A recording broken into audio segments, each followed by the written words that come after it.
You know, we're all opinionated. We can do that. Please consider hosting a meeting.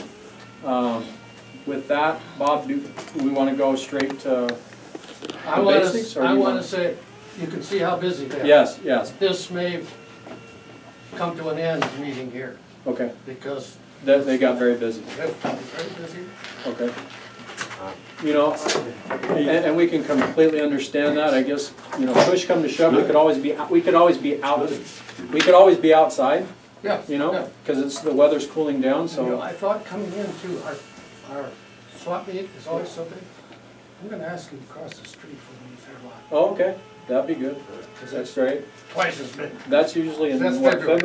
And in my toolmaker apprentice, I work for General Electric, and in the tool room we heat treated various types of materials and stuff for the jobs that we had on the floor. And usually what that means is that you would select your tool steels for the things that you were, for the tools and things that you were making for production.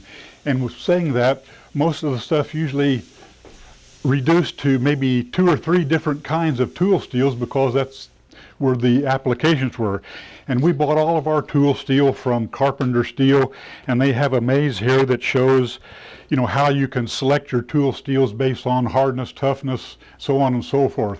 But basically we reduced it down to the general purpose one, which was Stenner, and Vega, which is would hold its tolerances after heat treat, but there were different.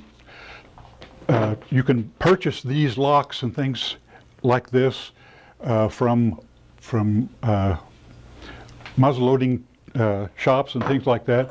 Here are some of the things that you normally have to harden in making locks or restoring things: the frizzen, the springs, the frizzen spring, and also there's a tumbler in here and a sear, and most of those things as I could.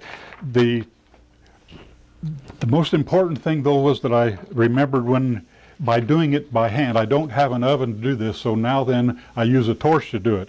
And in doing so, they've changed or related temperatures to color. If you're colorblind, you're in trouble. So, but basically, there's a chart that you can get off the internet to show what temperatures and what colors, and actually even it gets into the drawing temperatures based on the same color. So there's something that you can see there.